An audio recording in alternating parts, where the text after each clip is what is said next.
续来到高雄市议会，早起的总质询是安尼乱糟糟。一透早，为着议员要质询，就必须要用抽签的，都已经引来着议员的不满。质询的时阵，民进党的议员是一直问韩国瑜敢会请假来选总统，佮提出着实质书爱韩国瑜收落来。国民党的议员是冲出来护驾，双方起冲突，只好是暂停开会。高雄市长韩国瑜做完施政报告了后，由民进党团的议员进行质询，议员直接提请示书上台，要和韩市长签。南亚议员一个看到了，随冲出去动，双方爆发冲突。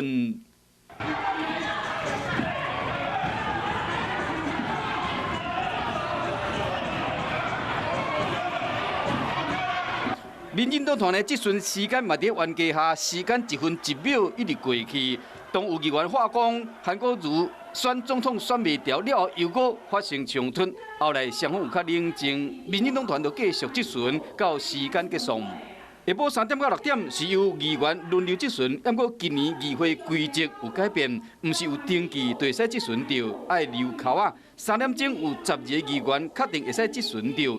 民进党议员顶面讲，为了护航韩国瑜才改这个规则，总共有51名议员登记12个安全名单，其中国民党有8个，民进党有4个，和这个民进党团的总调真生气，将这个名单甲掠掉。